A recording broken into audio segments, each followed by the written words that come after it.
Well, good morning, everybody. Here we have heifer number 3, 105J. I just broke her water bag. In the next pen over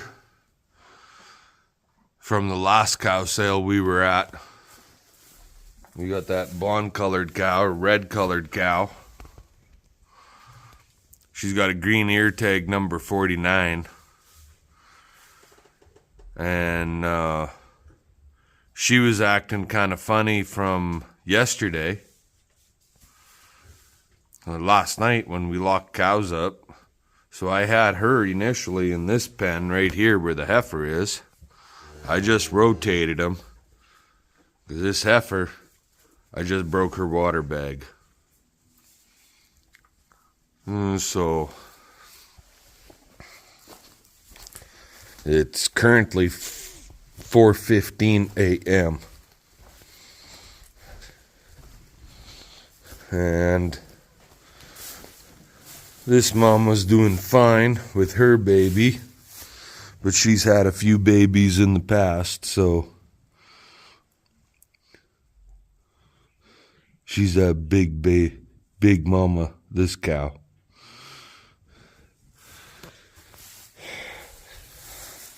Baby's doing awesome.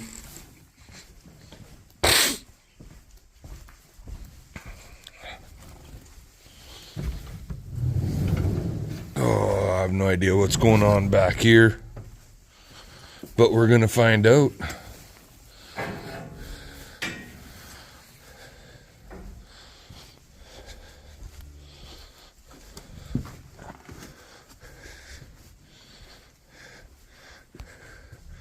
These girls need to be bedded down already.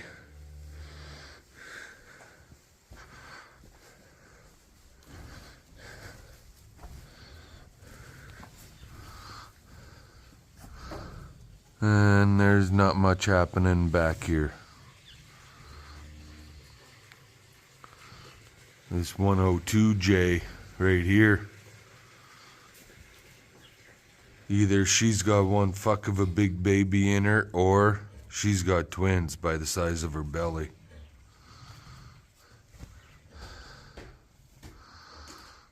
Not much happening back here, so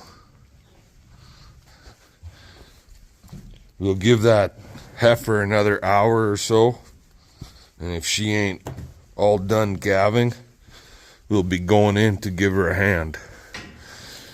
Alrighty. Let you all go. Bring you back later.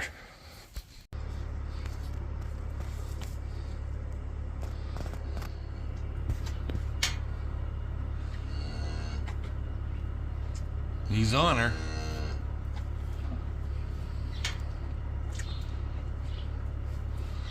This little heifer, she got them all licked off, and he's checking out the back quarter, the front quarters. She's standing nice for him. That's awesome. And that there is a little Max baby. Our Mr. to the Max that we bought a couple years ago. He wasn't actually with. What are you doing? Come on, get out of here. You didn't do shit last night except make a mess of the pen, so you can go outside for the day. I'll see you tonight. Anyway, Mr. to the Max, we didn't actually really use him much the first year that we had him. He was more of a backup bull at that time. And so last year was the first year we put him with a specific group of cows by himself. So actually, I lied to you guys. That's a heifer. That's off our little Black Angus bull. This cow here, and that little girl right there, that is a to the Max heifer off of this girl here. And so she's this is a Simmental Angus cross cow, home raised right here on the ranch. So that's a 3/4 Sim, 1/4 Angus. Should make for a damn good cow. Anyway, I got the Bobbycat running. We're gonna work at cleaning this back pen out, so I want to let you guys go. We'll bring you back in a little bit. So far it seems to work okay, guys.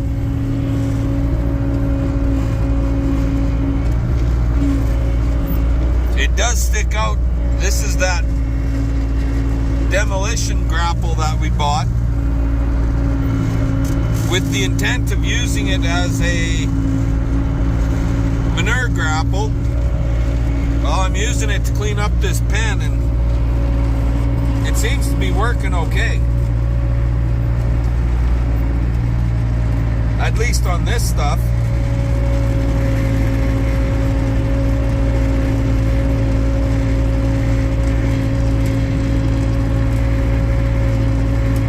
Because of the angle of the tines, the ground tines, you can't just set it down and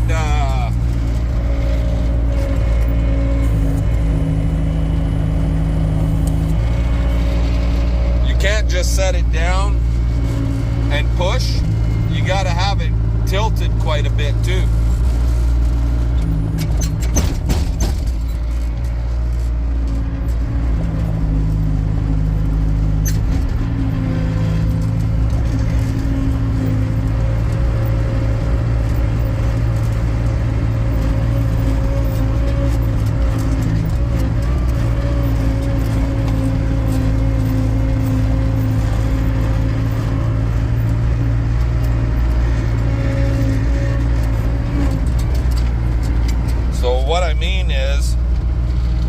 Like if I was to just set it down like that, the tip of the tines out there don't even touch the ground, so it's just going to ride over top. But if you tilt it up and then tilt it down, you can see the tip of them, they're just touching the ground there now. And if you want to scrape a little harder, just tilt it a little harder. And it seems to work okay for that. Anyway, it's kind of difficult to do this with to video and work the controls for steering. Kind of a tight area. So just bear with me, guys. I'll try and show you how she goes.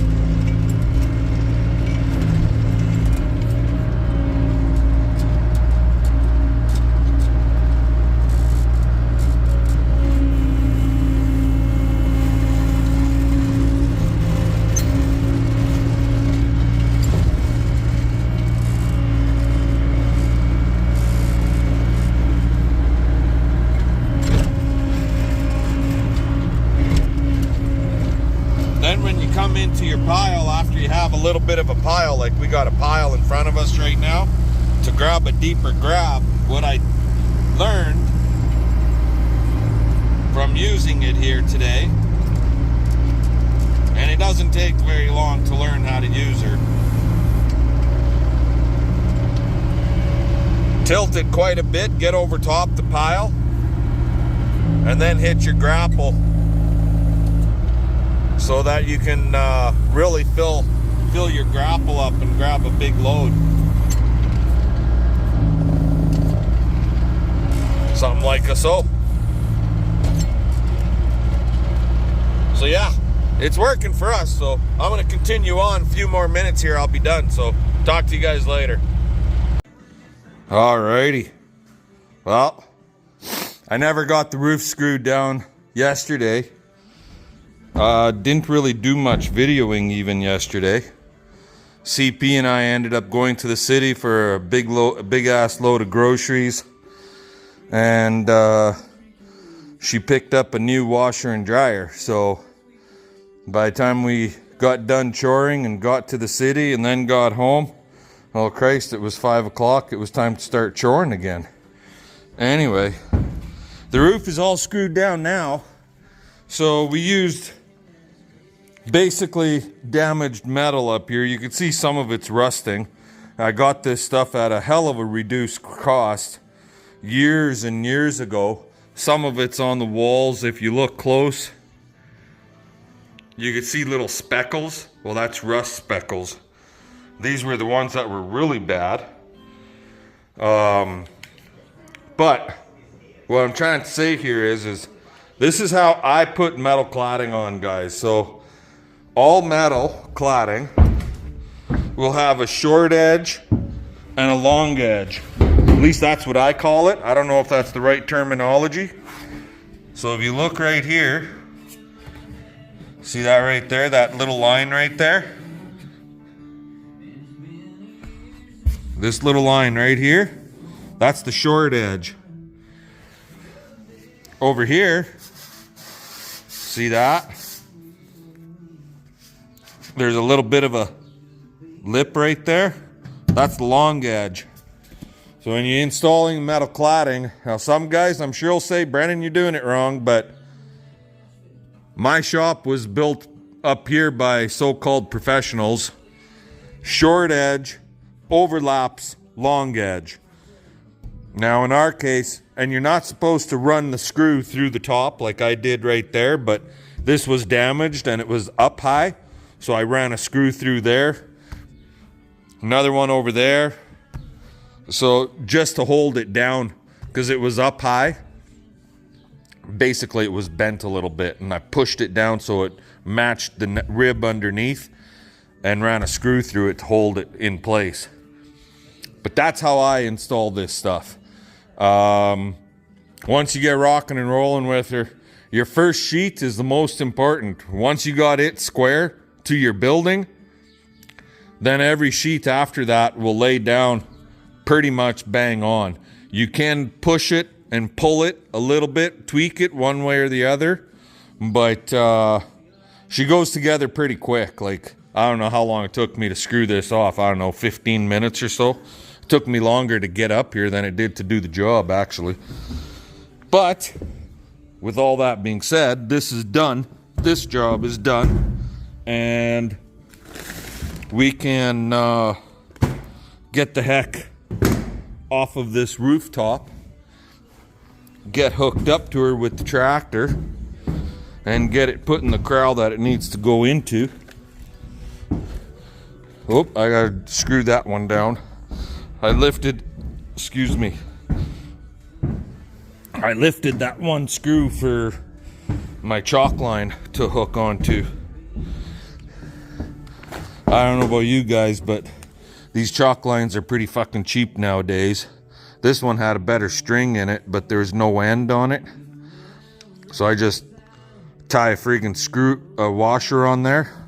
Then you can hook it over your screw like so.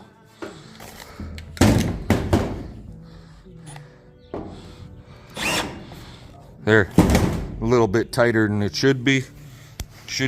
I believe this is the proper way right here, and that's too tight. Whatever, as long as the fucking tin don't blow off the roof, right?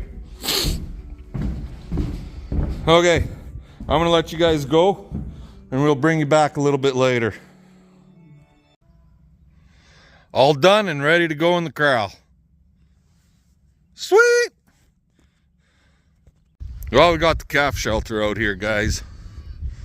And the 3 heifers that were calved out. So this is our virgin heifer and first time calving heifer lot or corral. So our virgin heifers really don't know what the fuck to do now that we put 3 baby calves in here. This is the youngest one of the heifers right here.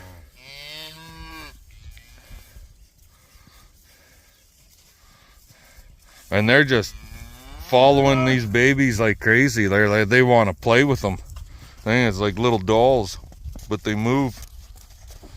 But the calf shelter's out here. And, well, this one right here, that's mom to that guy. She sticks with him like crazy. Same as the mums to the other 2 red ones that were born earlier. They're over there. It'll just take a day or 2 for these heifers, these virgin heifers, to get used to having these little babies around.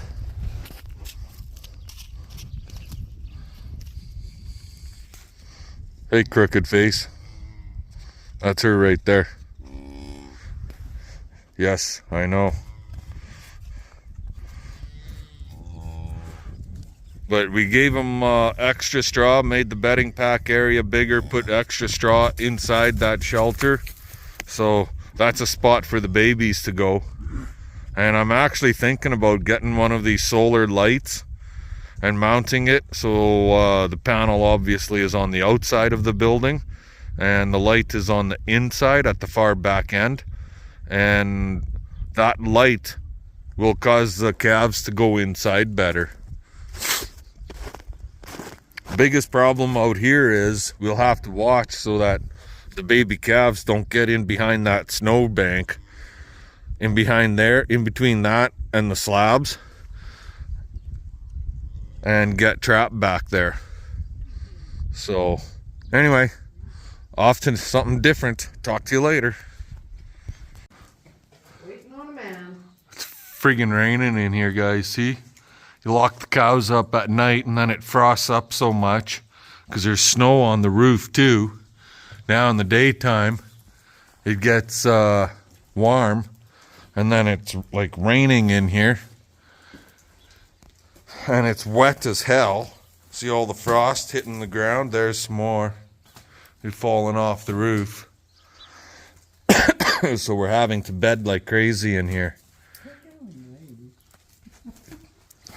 Pardon? Go get a knife.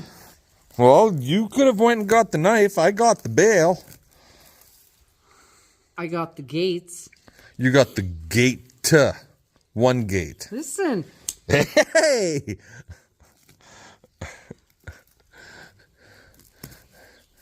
Oh my God. Okay, I guess I gotta cut the twines. Cut the twine. CP's having issues with a pair of scissors. They're not child friendly. Well, at least I'm young. Okay, later. Alrighty, guys. Well, this little heifer of ours, 101J. Snap. Snap. Just had herself a little black calf. Sweet. We saw her just before we bedded the other half of the barn down. And she was acting kind of funny, and I ran her into this pen. And we got the barn bedded down, and then checked on her. And I said, well, let's just give her a good hour. There's the boss.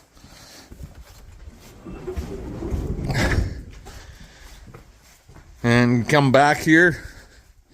It's about 5:15 in the afternoon. You're wet. And she just had it just before I got here. You're wet, Mama. And this morning, this old girl, this old Charlet that we bought, Is your baby? she had that red bull calf.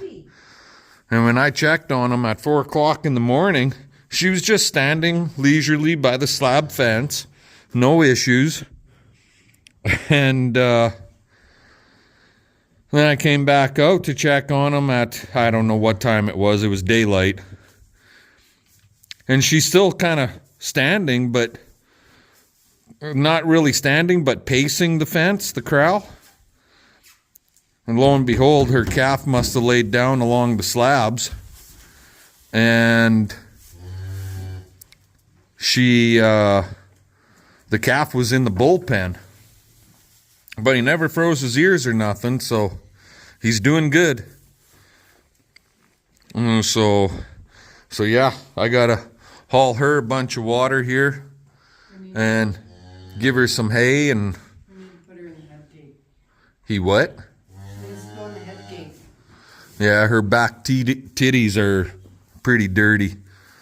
So now let's check on these other ones.